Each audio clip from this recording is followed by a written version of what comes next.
Welcome to the Your Wedding Unlimited podcast, a space where we break free from tradition, creating a wedding day totally authentic to you and your love story.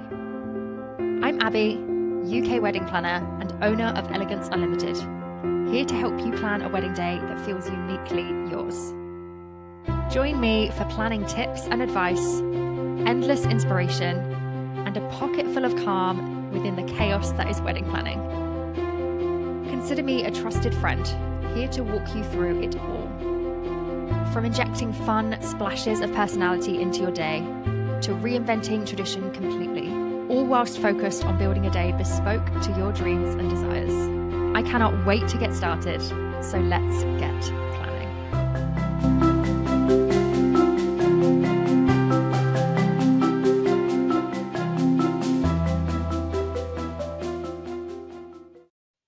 Hello, welcome back to another episode of the Your Wedding Unlimited podcast.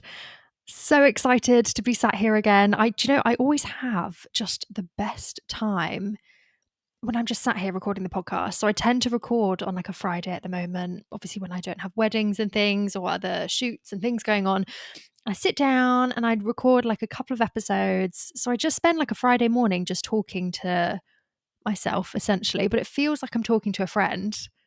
And it's just lovely. And then I feel like for the rest of the day, I'm energized, I'm motivated, because I've been in the wedding zone all morning. I've been talking, I've been thinking through ideas, I've been inspiring you guys, but essentially myself as well. And I'm all like fired up. I'm like, right, let's go. Let's go get some stuff done. Let's go think through some new ideas, some new content, some new podcast bits, whatever it is. It's a perfect setup, honestly. So I'm really excited to be sat here today recording another episode for you. Thank you so much for coming back. If you are a regular listener of the podcast, I'm very grateful to have you here. If you are brand new, then welcome. Come join us. It's a good time over here, I promise. We talk all things weddings. We talk the non-traditional. We talk traditional. We talk how to make things feel your own, how to make things feel bespoke and personal, and how to ultimately get the wedding day of your dreams that you deserve on your own terms. No one else's. That's the most important part. So yeah, thank you for joining. Welcome back. We are on episode 15, I believe, which just seems wild to me that like the episode numbers are racking up every single week. And it still feels like yesterday that I started it.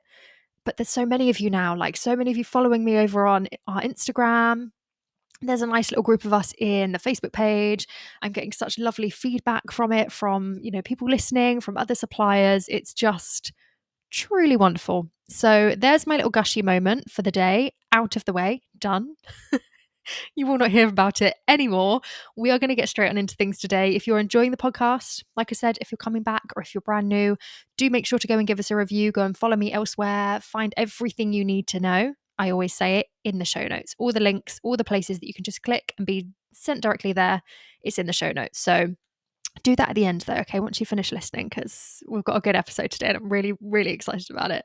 If you don't know who I am, and you are brand new, by the way, my name's Abby. I'm a wedding planner. I own a business called Elegance Unlimited where I plan weddings. And this podcast is essentially just an extension of that. I get to then share wedding inspo with you, wedding ideas, wedding tips and tricks and help and all of those things in the podcast space. I'm just obsessed with weddings. Okay. So that's who I am. And that's why I started this podcast. So hopefully it becomes a helpful place for you.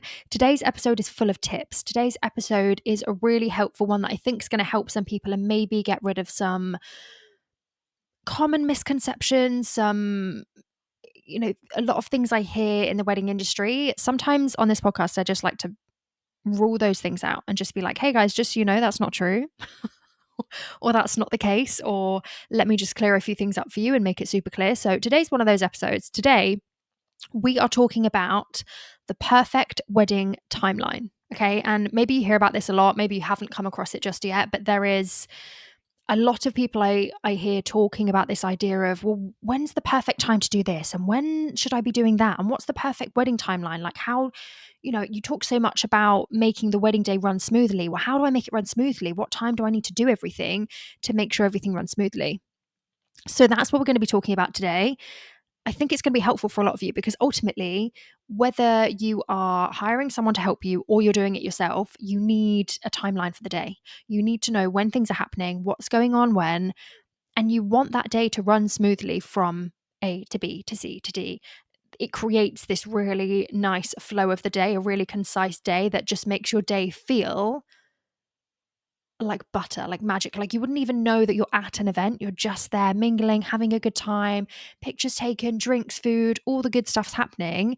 And before you know it, you're like, oh my gosh, the day, it's just wow, perfect. There wasn't a hitch. There wasn't well, there was one hitch. She got married, but there wasn't any issues. We weren't standing around for ages thinking, gosh, when's the food going to come out, or there aren't enough drinks, or gosh, I'm bored, I wish there was some entertainment. Everything's kind of been thought of and everything has happened at the right time. Your guests aren't waiting around, you aren't waiting around, things aren't late, things aren't stuttering along throughout the day. Everything's running really smoothly. That's what we're talking about today. So let's get straight on into it, shall we? So the first question that I really want to kind of address here is, why is having a timeline important? Because a lot of you might know the answer to that, and you'll be thinking, well, obviously we need a timeline. We need to know what's going on when. But I will tell you that I have had some of the most chilled out couples, and they're like, no, but we want a chilled wedding day. Like, we don't want to be, we don't want timings. We don't want to be rushed around here, there, and everywhere. I think there can be this misconception that having a timeline for your day means that it's going to feel regimented and, strict and controlled, and right, time's up, off we go to the next, time's up, off we go to the next. And that doesn't feel good, right? Totally get that. That's just not the case. And I really, really want to clear that up, particularly today, by saying that even the most chilled and relaxed wedding days need extremely detailed planning. In fact, I'd almost argue that for a super chilled, relaxed wedding day that just feels so easy breezy and yeah, whatevs, that needs even more detailed planning to achieve that feeling of chilled and relaxed and feeling like everything's just happened so smoothly that no one's even intervened. Stuff like that needs a lot of intervention and needs a lot of planning to get that feeling. And you might not believe me. You might not see it that way. Totally understand. But coming from someone that has planned weddings and knows what they're doing a little bit here, every single wedding, whether you're having the tiniest little, there's just 15 of you going to the registry office or the courthouse, and then you're just going out for a nice meal after, there's going to be some planning in that. You're going to know your timings, you're going to know what's happening when, and you're going to know where you want to be at one point and how you need to get to the next. That's planning, even on the most basic level. Okay. So having a timeline is important. And the reason for that is because if you want a day to feel like you're just going through it and you're having an amazing day and you're enjoying it and you're able to soak up every moment, you don't want to be worrying about those details. You don't want to be worrying about those things. So you need a timeline. You need something to work to. And if you don't want to be the one handling the timeline and the timings and stuff, which I wouldn't recommend that you are anyway, your venue should be doing that. Your coordinator should be doing that. Your wedding planner, whoever you've got on board to do that. These are the people that handle your timeline. So part of the planning process and part of, what you are doing as a couple is pulling together the timeline for somebody else to manage, for somebody else to work from. And it's really, really important. Now, the next question that I want to answer and that I want to kind of get clear with you guys today is the question of, is there such a thing as a perfect wedding timeline? The short answer is no, there isn't. If you are asking me, is there a copy and paste formula that I can use for every single couple? No, absolutely not. Absolutely not. I believe there are foundations and best practices to put in place, the kind of building blocks of a wedding day. The rest, fully customizable, fully bespoke, fully tailored to whatever is happening on your wedding day. There's no way that I could use a timeline or a schedule that I create for one couple and just be like, yeah, we'll use that for this wedding. Even if the timing seems similar, it seems like their ceremonies at the same time and their meals at the same time, we'll just do the same timings. No, absolutely not. So there's no way, when I get asked that question, that I'm going to pull together a document that's like, here's your wedding timeline, just fill in the blanks and go ahead with that. It just wouldn't work. Okay. Like I say, there are building blocks and there are foundations, which we'll go through in this episode today.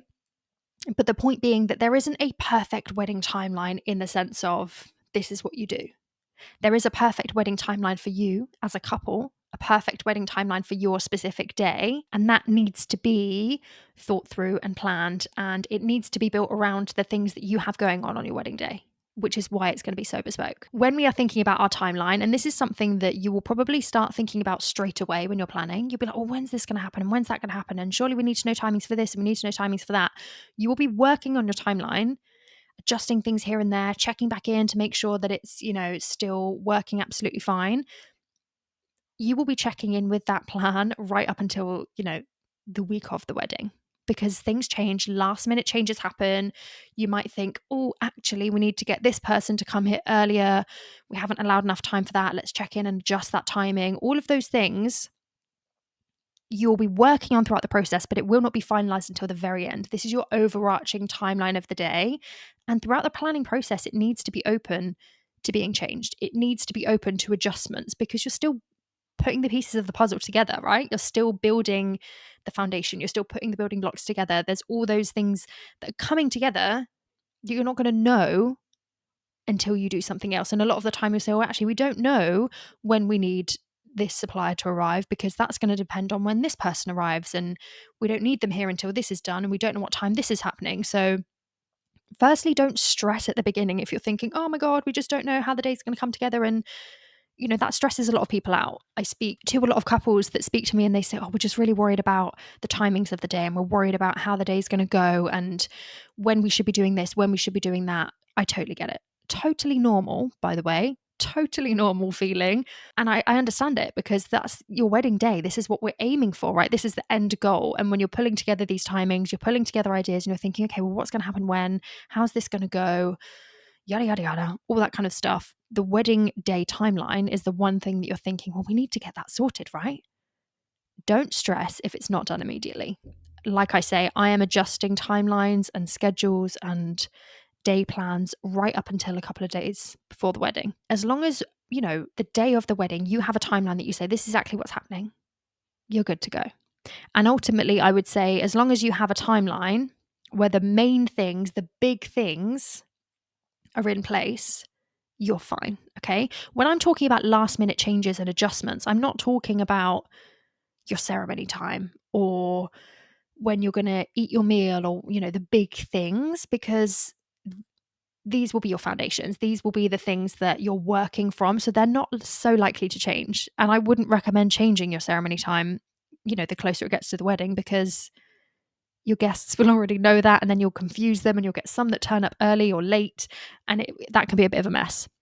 Those are the things you don't want to change. But last minute changes could be anything from we've got a live painter coming and now they're coming an hour earlier to get started instead of the time they told us. Let's just update it so the venue know when they're coming.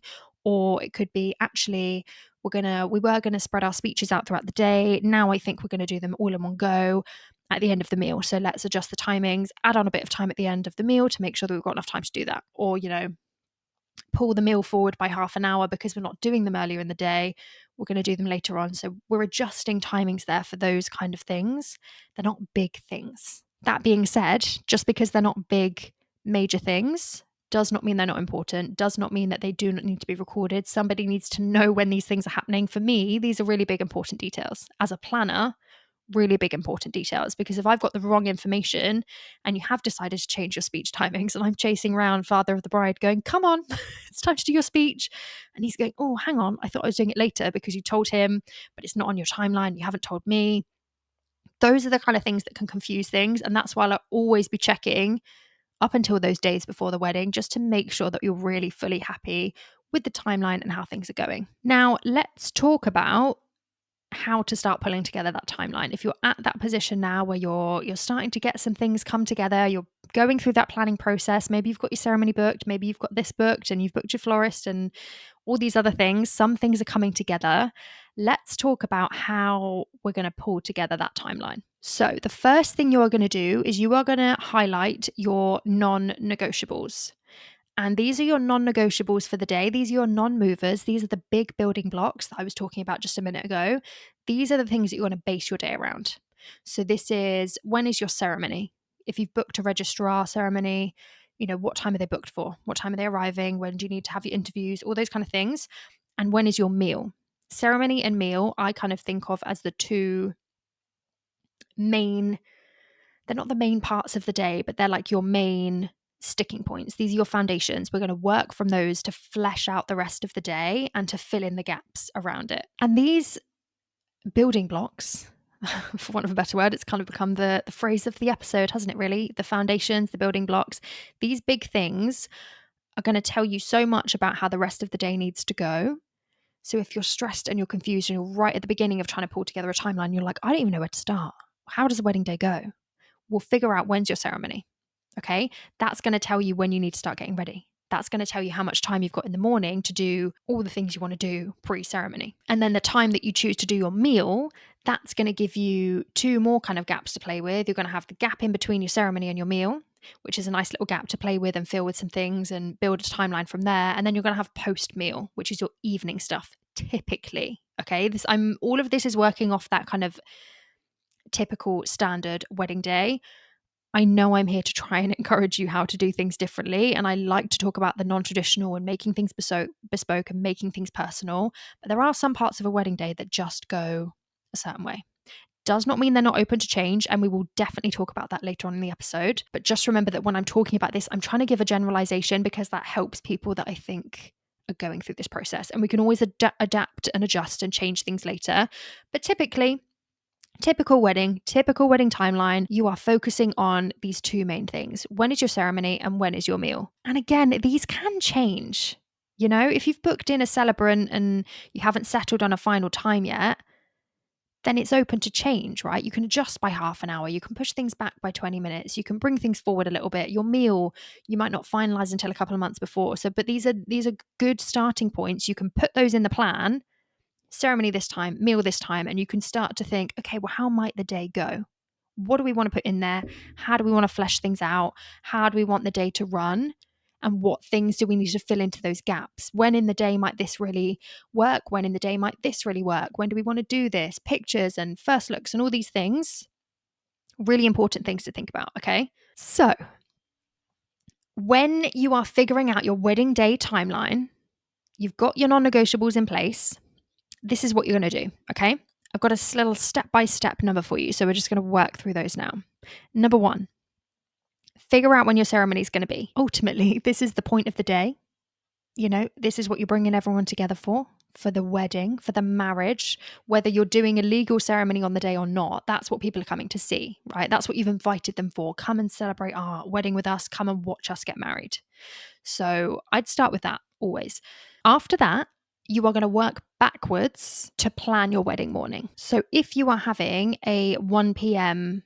ceremony, you will know, okay, and I always recommend that you're ready at least an hour before the ceremony, at least. So you will know, okay, I need to be ready and everyone else needs to be ready by 12 p.m. So that leaves us with this many hours to play with in the morning. And you want to consider this a chunk of time that you've got to play with, right? This is a chunk of time that you need to fill. So you need to be thinking about, okay, we need to get ready. How many bridesmaids have I got? How long is it going to take for each of us to get done, to get ready in the morning, hair done, makeup done? If you're doing that, how many of us? Are you having one hair and makeup artist? Are you having two? Find out those kind of informations, because that will, if you've got two people doing 6 of you, is going to take a lot less time than one person doing 6 of you. Or if you've got like 10 bridesmaids and they're bringing in 2 or 3 people, it might still take 3 or 4 hours, but because you've got more people, you need to allow more time and you need to allow more people. These are the kind of things that will start to fall into place when you start thinking about the timeline and thinking about the time you need. So you've got your ceremony, we're going to work backwards. Think about the time you need to get ready, because that's, we're getting ready for the wedding. So that's going to take up a big amount of time. It's going to tell you what time you need to get started in the morning. So, we all need to be up and ready to start getting ready by 7 a.m., 8 a.m., 9 a.m., pushing it a bit if you're, wouldn't leave it much later than that. But if there's only two of you, say you're not having a wedding party and not having bridesmaids and you only need a couple of hours to get ready, you've got so much time to play with in the morning there. You could have an earlier ceremony, or you could do a later one and just have a really chilled morning. Some people, don't do we're waiting to see each other walking down the aisle. Some couples spend the morning together. They have breakfast. They'll, go on a nice walk. They're doing things their way. They're doing things differently, and they want to incorporate that time in there. So you're thinking about what you're going to fill that time with. You want to think about the other elements that you want to include before your ceremony. So if you're having a registrar-led wedding ceremony, have you included enough time to have your interviews before the ceremony? So you have to allow 15 minutes each to go and have your interview before you go and have your legal wedding ceremony. You need time to do that. Okay. That's why I'm saying you need to be ready, 12 p.m. If you've got a ceremony at 1 p.m., half an hour of that is going to be taken up with going over to the interview, having the interview done, last minute kind of prep and changes. Maybe you need a wee right before the ceremony. I know I would. Nervous wee. Try and get one of those sorted. You're in the dress, maybe if you've gone for like a big fancy thing, you've got to get that sorted. Think about the time it takes. Like, it always takes so much longer to do everything. So think about those things. Do you want to do a first look with your partner, with your dad, with your mum, with your bridesmaids? If you're wanting to do those things need to be in your timeline. Otherwise, it's not happening. I always say if it's not in the timeline, it's not happening. Okay, we're not doing it, because I'm working from those timings. And sometimes they will be so specific. It will be, we've got literally 10 minutes to do this thing. And then whilst this is happening, we've got 10 minutes to do that and 5 minutes to do that. It always takes longer than you think, particularly first looks. Don't allow yourself 5 minutes to do a first look, although you'll be thinking, well, that's all it's going to take. It's a first look. We're just going to look at each other, picture done, sorted. It will take longer than that. Sometimes it's because you're just, you're at different parts of the venue and you're saying, well, where's mum gone? Where's mum gone? Or we're missing a bridesmaid. Where have they gone? They went off to go and find this person or to make sure this was sorted. But we needed them for the first look. So now we're chasing someone around the venue, trying to get them back in time. You're waiting. 2 minutes here, 3 minutes there. We're holding off, waiting things. Once you've done the first look, you're talking, you're laughing, more pictures, hugs, you're kind of catching up, talking. It takes longer than you think. So those things need to be in your timeline. What about if you are getting ready at a venue that's not your wedding venue? Maybe you're getting ready at home. Maybe you're staying at a hotel or a B&B the night before and you're getting ready there. So then you need to account into the travel time from there, to the venue. Those kind of things. This is what's going to help you start mapping out that morning. You're going to say, okay, well, I've looked it up and it's a 21-minute drive from where I'm getting ready to the venue. So I'm going to give myself half an hour, which is a decent bit of buffer time. And I want to be at the venue an hour before. So I need to be there by 12. So we need to have left by 11:30, meaning I need to be ready by 11 to give ourselves enough time to do a few pictures before we leave, get my stuff ready, and then we're off into the car ready to go. So if we need to be finished by 11 and I've got 6 bridesmaids and myself, how much time do we need to get ready? When do we need to start? Is there not enough time to get it done with just one person? Maybe then we do need 2 people.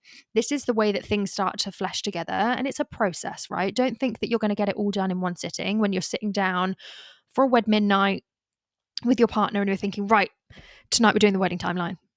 You can make a start, don't get me wrong, and you might spend the evening, pulling ideas together and fleshing things out and all the other things, but it's a process. Sometimes you think, oh, well, we want to know what time this supplier is going to arrive. We want to know what time the hair and makeup artist can arrive. How early can they get there?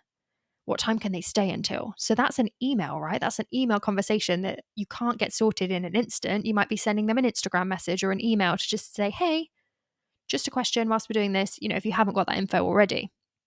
So don't stress if you're not getting everything done in one go.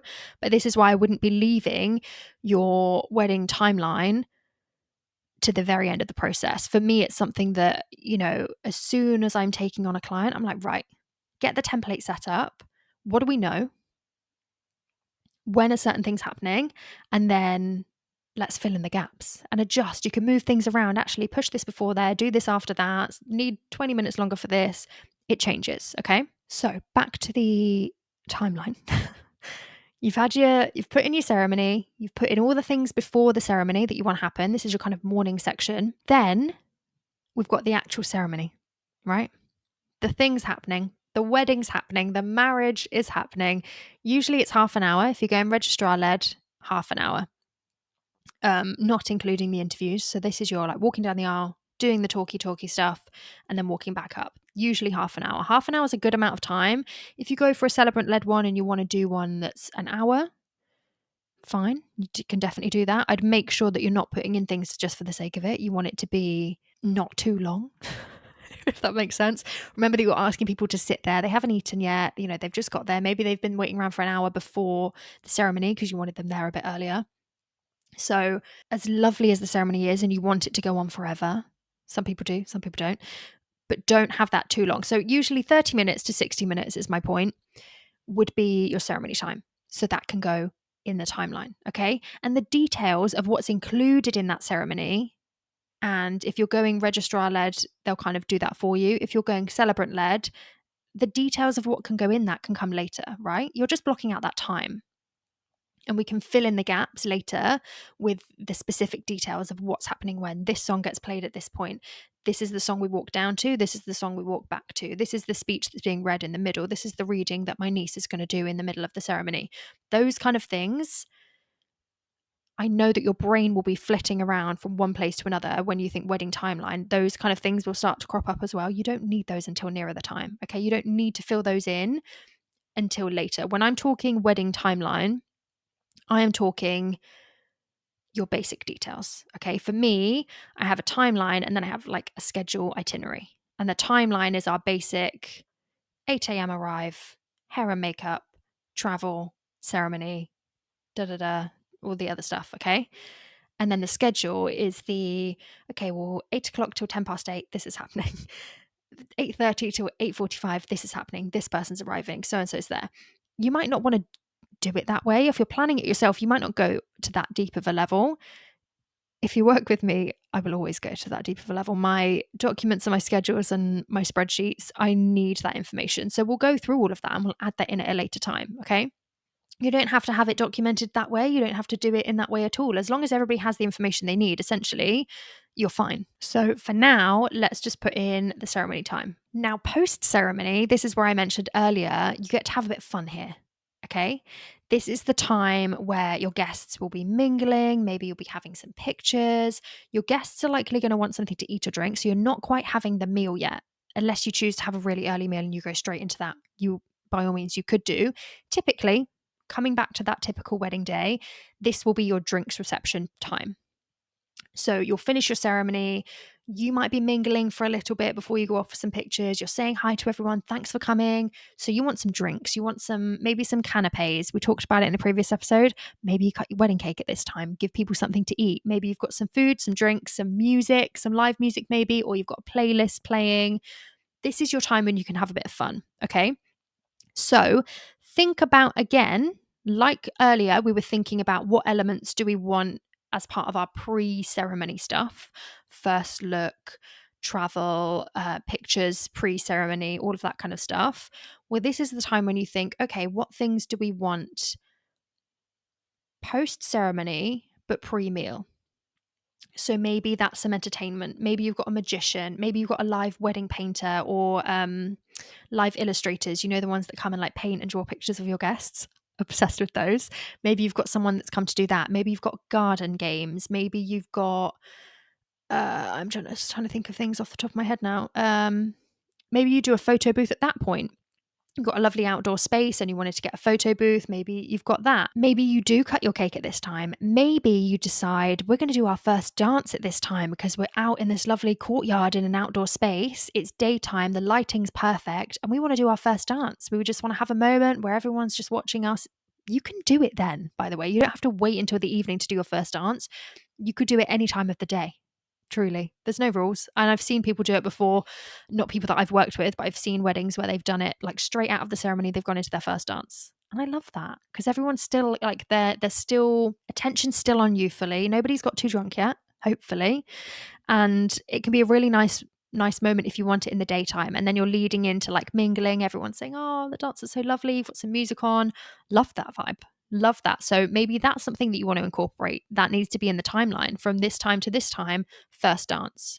And what that means is that you can then be saying to whoever's doing your music throughout the day, maybe you've got a Toastmaster that's, telling people where to go and when, they will know and they can say, well, this time the first dance is happening. So I want to make sure that I've got everyone in one space ready for this time.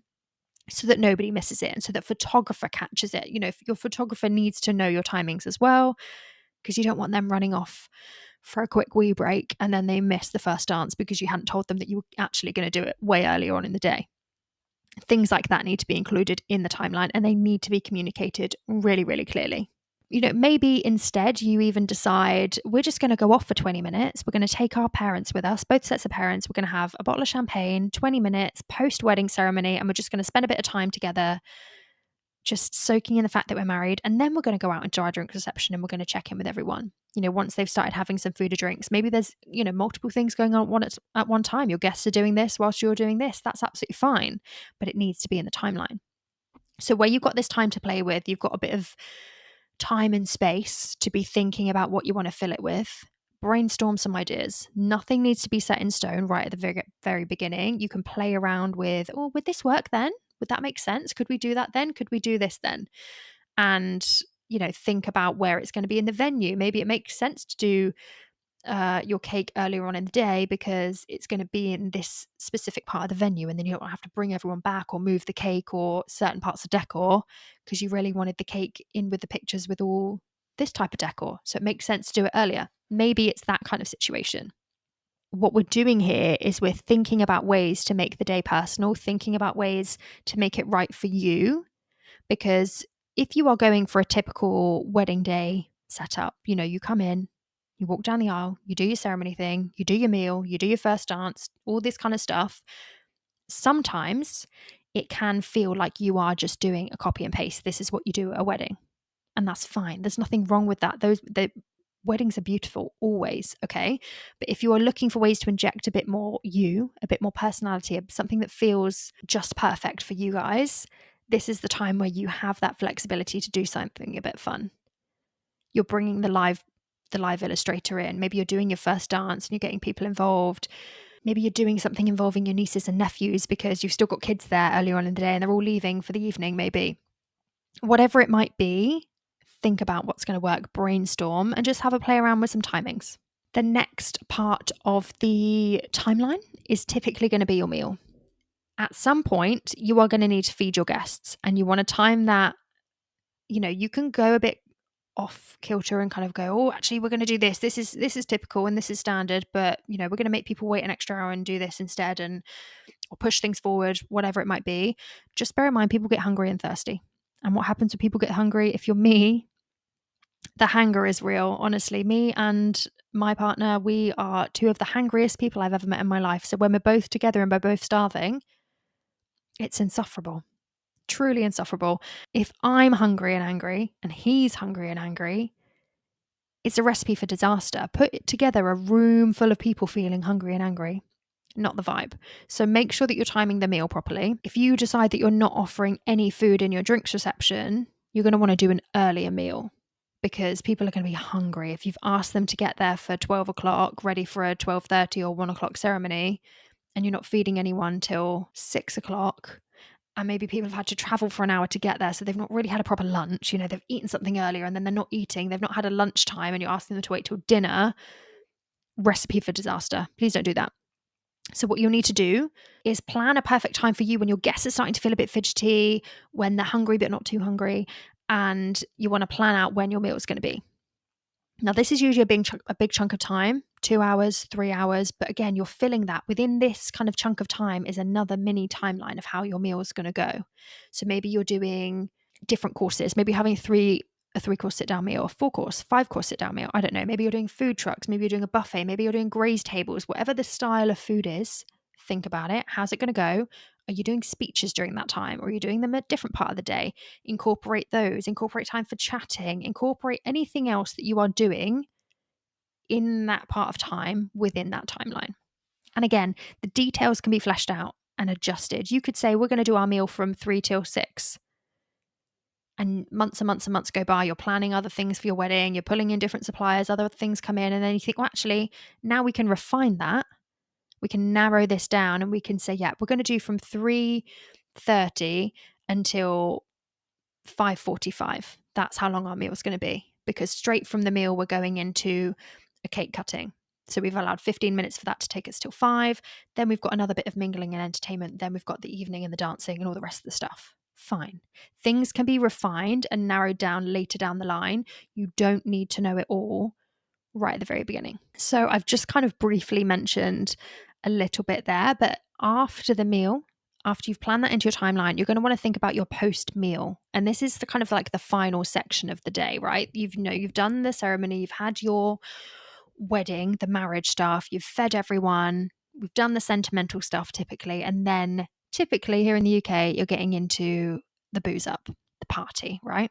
Maybe you want to dance the night away, but you can still get creative. You still need a timeline of sorts. Although most of your suppliers at this time, you might just be left with your DJ and someone doing evening food, at the venue. Most of your suppliers will have left, your florist's gone and your cake person's gone, your hair and makeup artist's gone. Even, as a coordinator, once main things are done, I'll be heading off in the evening to leave you to dance the night away. There will still be things that you want to keep in the timeline that you want to remember to do. So this could be things like, more entertainment. Maybe you're having, I don't know, flamethrowers outside. Maybe you're doing fireworks. Maybe you want photo booths, music. Maybe you're doing an outfit change. That needs to be in the timeline. Whenever in the day you're doing that, allocate some time. Don't give yourself 10 minutes to rush off and change. Give yourself 20 minutes, 30 minutes, go off. Maybe you get your hair and makeup top up, go for a wee, all of those things. If you're getting out the dress, definitely go to the bathroom. Don't be leaving yourself uncomfortable and holding in a wee on your wedding day. Please don't do that. But this is essentially another chunk of time where, the vibe's changing again. Everything's adjusting again. You have this kind of ceremony, everyone's anticipating things in the morning. It's the anticipation, it's the excitement. We're going to see the wedding. Oh, it's lovely. There's some tears. It's so emotional, beautiful. Then you've got this middle bit where everyone's excited to see everyone. It's checking in. Thanks so much for coming. This is great. Pictures and all the formalities and all the lovely stuff. Then you do the meal. You're filling everyone up. Everyone's kind of settled into the day nicely. You're just waiting to now kind of get into the evening part where maybe you're going to dance the night away. You're going to get some music on, more entertainment. It's going to be good vibes. So you've almost got these like big 3 sections of your day that you're trying to plan. And the third part of the day is when you can really change the vibes if you want to. I mean, you could have the vibes started from the very beginning. If you're those kind of people and you want to do it that way, do it that way. But think about the timings that will start to fall into place when you book your photo booth. They'll tell you what time, maybe that you book them for 3 hours and you're thinking, okay, well, let's put that into the timeline. What time would be best for them to come? Maybe you're doing a dessert table and they're coming to set it up. Okay, well, you'll start to know then what time they're going to come and when you want that to finish.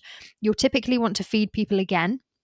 If you're asking people or hoping or expecting people to stay until late into the evening or early hours, typically a wedding breakfast is that early dinner, right? It's like a 4 or 5 p.m. So if you're then asking people to stay on the dance floor and keep drinking and dancing and mingling and all the stuff until like 11, 12 o'clock, that's like 6 hours. People are going to want a snack, okay? They might want a pizza or a burger or some chips or a desserts bar or a grazed table, charcuterie. For a wedding I had last year to do a really nice charcuterie table in the evening with cheeses and fruits and bread and crackers. And oh my gosh, it was perfect, incredible, stunning. And people can just pick. They can go back, take what they want. Maybe you've cut the cake and you've left some of that out. People can take what they want. That's the kind of perfect stuff you want in an evening. Or a food truck. Food trucks are great. People can kind of go out and get what they want when they want. Maybe an ice cream truck, something sweet to get the sugar up again, keep the vibes going. Or whatever you're choosing to do, put it in the timeline. That's when this stuff's typically going to happen in the evening. And then we're going to kind of finalize the timeline with your music curfew. Typically your venue will say music has to be off by this time. So then you'll say, okay, 11, 11:30, maybe 12. If you've got a really remote venue and they can kind of keep the music going until later, then fine, but have it in your timeline. This is when this finishes, and you need to let whoever's doing your music, your DJing or your band know at this time, we want an announcement to let everyone know that we're doing the final song, the final 2 songs, and then people will start to know, okay, it's time to head off. In that very polite British way that we do, we'll take the cues and we'll go, okay, time to get the taxi. And essentially, guys, that's your wedding timeline. Those are the kind of things you're building into it. That's how you're pulling it together. Think of it as those 3 sections. Think of it as your foundations, your ceremony, your meal, and then you've got 3 sections around that you're filling in the gaps with. You can chat to your venue, you can chat to your planner, you can chat to whoever you're getting to help you do your day about the timings and about what's going to work best when. And, like I say, throughout the process, you will get more and more information. The more questions you ask, the more people you speak to, the more suppliers you bring on board, the more information you're going to get. And that timeline is naturally going to flesh itself out. So as you go through the process, add something in. You get an email from someone that says, yep, I'll be there at this time. Put it in there. If it changes, it changes, but put it in the timeline. And it's really so much easier for you to then keep on top of things and keep track of, yeah, they said they were going to be there around then. And then, you get to like the few weeks before, a month before, say, that's when you're checking in and you're saying, okay, hi, you're doing our wedding in a month's time. Just wanted to check all the details with you. And you told me you'd be arriving at this time, leaving at this time. Can I confirm that that's still the case? And you're finalizing those details then. You're making sure that everything's smooth, right? So that's how you're kind of fleshing things out. Now, one thing I want to make a kind of a really big point about here is that you should be prioritizing what's really important to you. It can be really easy to think, oh, I've got to fit this in and this in and this in and this in, and there's so much stuff. And we just need to make sure that we're just getting as much into the day as possible because, I say it all the time, the day will go really quickly and you want to fit in as much as you can in that day. Of course you do. But what I would be suggesting here is to prioritize what's important to you. And, other things can fit in. And then ultimately, if you end up running over and you think, actually, we don't have time to do that, and you're cutting things out, then that's fine. We'll know the things that aren't as important. But if you are a couple that, photos are really important to you, getting some really nice couples photos, and you want to allow enough time to do that, don't be putting in the timeline 20 minutes to go off and take some pictures. Put in 40 minutes. Put in 50 minutes. And then if you go over, if time runs over or things go wrong and you've lost 10 minutes here or you've lost 15 minutes because this got pushed back and whatever else, your 20-minute pictures hasn't now been cut down to 5 minutes. You've allowed yourself 40 minutes. So actually you've still got time on the day when things are adjusting and changing, maybe, to still go off and have a big chunk of time getting some pictures done. Maybe it's that you really want some time alone on the day. Like I said earlier, maybe you want to go off and have a bottle of champagne with your parents, your new husband or wife, your new partner, and you go off with your nearest and dearest just for 20 minutes, some nice pictures with them, 20 minutes. Lovely. Maybe that's really important to you to plan into the day. Prioritize that. If the food is really important to you, prioritize the day around that. When are we eating the food? When's that happening? Let's make our day around those things. These become more foundations of the day, more bigger building blocks. And, other things will come up and you'll say, no, actually, we can't move this because it's really important to us to do our pictures at this time. We can't move this because the food's happening at this time. That's we can't change that. So we're going to have to work around it in another way. It can definitely sound more complicated and it can sound like it's going to be really stressful and really overwhelming. And it doesn't have to be. I think that's my point. It doesn't have to be super stressful. If you just take it as a process and you take it as a step by step, it can definitely be doable. And if you are finding it really difficult and you're finding that it's just too overwhelming for you to manage the timings and just to think about the process of the day, how the day's going to go, who's going to manage it, suddenly, you're putting together a timeline and you're thinking, oh my gosh, someone's got to do all this. Someone's got to make sure it happens.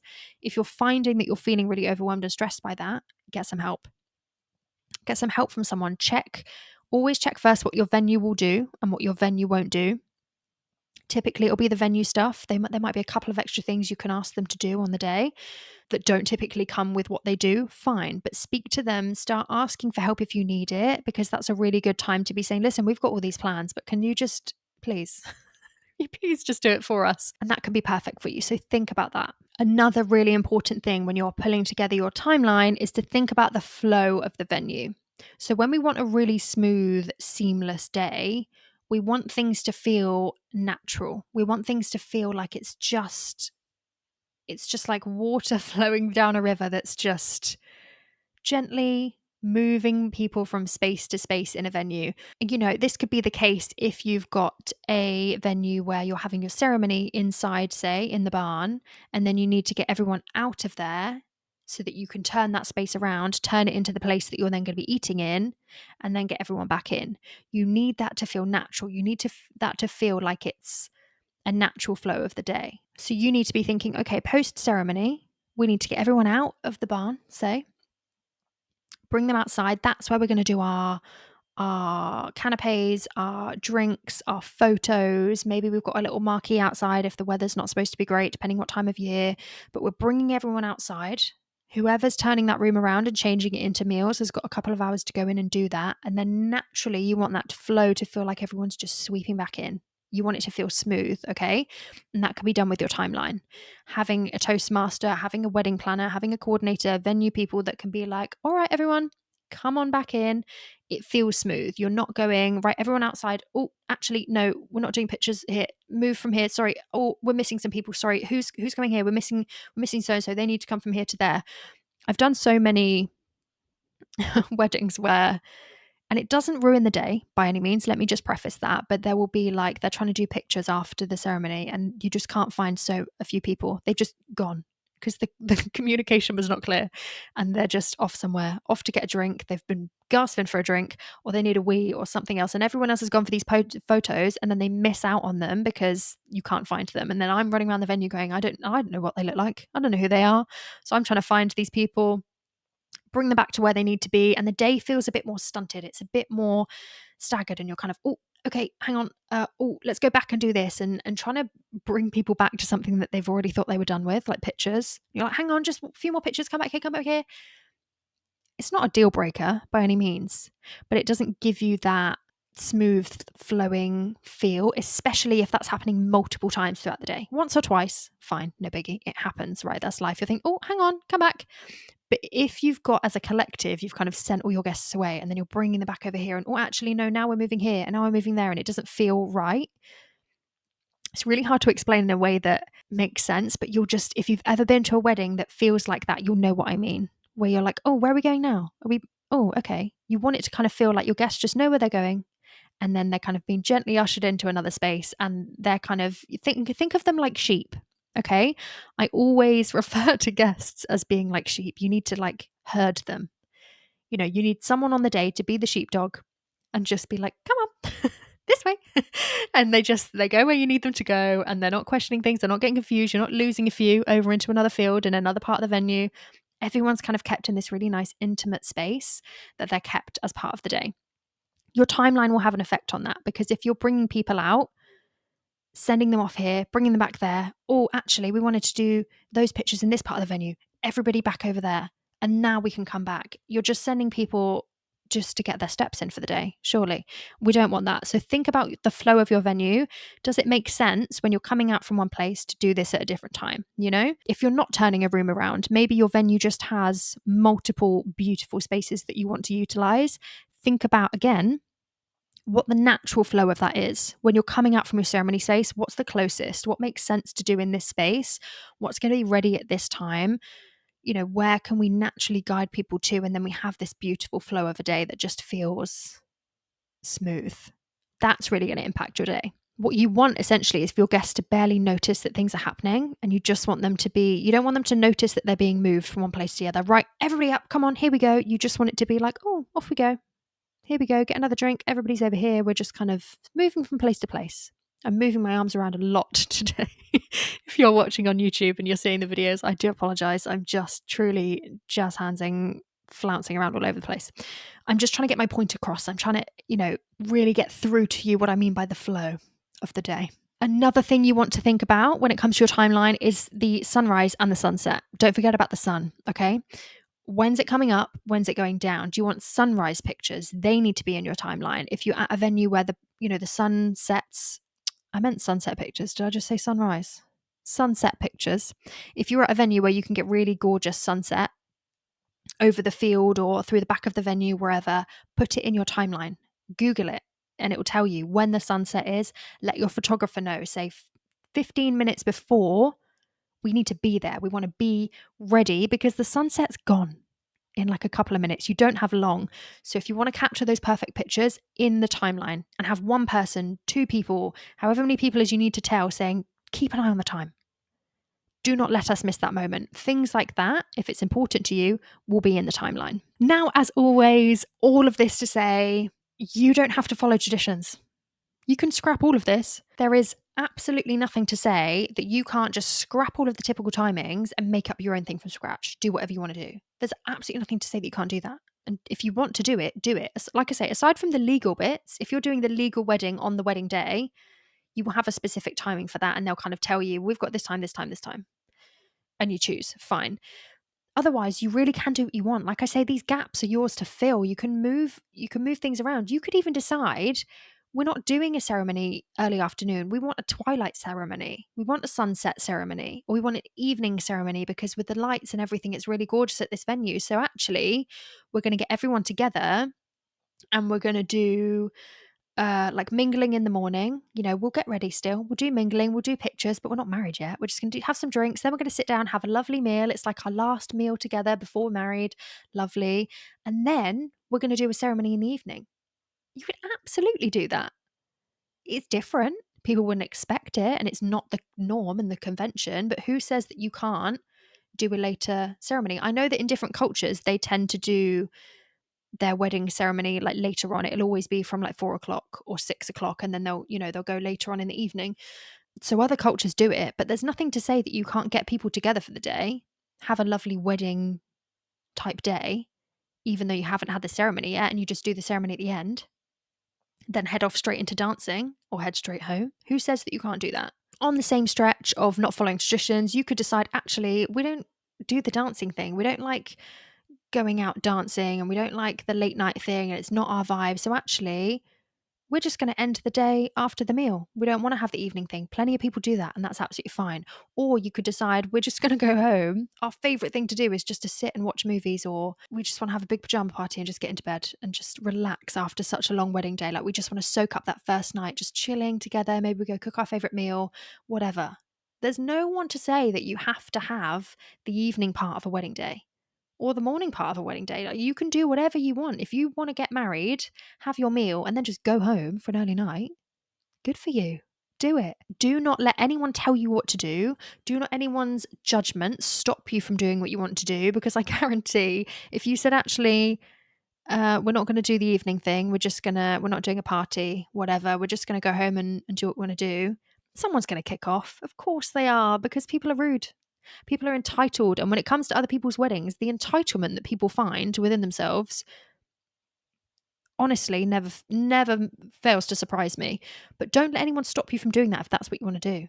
If you just want to go home and chill, maybe you've got kids and you just want to go home with the kids, married for the first time. We're going to watch a film together, and you're just going to be married and chill and be like, oh my God, we got married today. Amazing. How exciting. Do it. It's your wedding day. Okay. So all of this episode to say that, all these timings and stuff that I've suggested and recommended, you can sod all that off if you want to. You can get rid of that, scrap it all. You can do whatever you want. This is just me giving my advice from what a typical wedding tends to look like. And I'm here to give you the inspiration and give you the permission, for want of a better word. Not that you need permission, but I want to encourage you to be able to do things the way you want to do it. Now, when you are planning your wedding timeline, there are a few tips that I can give you to ensure that you have a smooth day. Number one, I've mentioned it a few times throughout this episode, is buffer time. Everything takes longer than you think it's going to take. If you think it's going to take 15 minutes, add on another 10 to 15, because it always takes even longer. If you think it's going to take 5, make it 10. I wouldn't always say double the amount of time you're going to need, but sometimes I'll be saying, okay, well, that might take an hour, so I'll give it an hour and a half. Where you can, add on that buffer time, make your drinks reception a bit longer. This is always a good one. Make your drinks reception like half an hour longer than you think it might need to be. And then if things run over on the day or last minute, you want to add a couple of other things in, you can cut it down by half an hour and you're not losing out. You're not now thinking, oh, now we've got a really short drinks reception. Actually, it's now just like normal length. Normal, for, again, want of a better word. And you've gained yourself half an hour that you can use to play with somewhere else.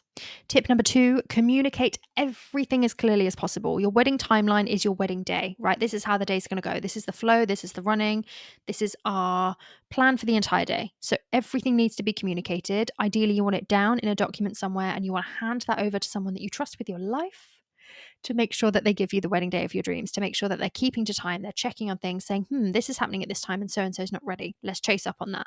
You don't want to be doing that. You want to be enjoying the day, but communicating the plans that you want to happen. I want this to happen then, and this to happen then, and this to be out at this time. That's going to be really, really important, and make sure that the right people know that. It's all well and good telling your nan, oh yeah, this is happening at this time. Well, nan's not doing it. Okay. Your venue's doing it. or someone else is doing it, a different supplier. So those are the people that need to know. Make sure that the right people know the right information, and everything will be lovely. Following on from that, I guess, tip number 3 is to make sure that there is one person that you really, really trust to handle all the plans for the day. So maybe that's the events team lead. You're making sure specifically that they know exactly what's going on. Maybe it's your venue coordinator or general wedding coordinator. Maybe it's a wedding planner that's kind of turning into your coordinator for the day. Whoever it is, make sure that they have everything they need, and make sure that they are someone that you trust and that you don't think is just going to forget things. And you're going to be like, this actually didn't happen when we thought it was going to happen, or it didn't happen at all. What happened with that? I don't want that for you. So make sure that when you're going through that process, you'll know when you start to speak to your venue, I like these guys. I like the venue team. These are people that I can trust. These are people that I think are going to have our best interests at hand. Maybe you hire a planner. You could hire me and we'll talk things through, and you'll think, oh my gosh, yeah, I really trust them. This is going to be great. I know that they're going to do exactly what I want them to do.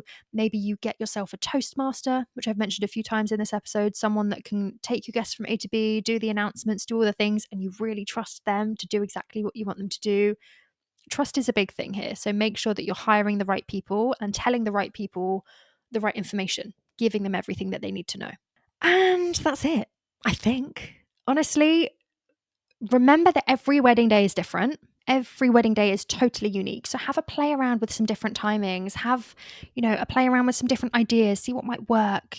Play around with this and think, actually, this isn't going to make sense because we're going to be here at the wrong time, or we wanted to do this before everyone arrived in the evening, all of our evening guests. So think about things like that.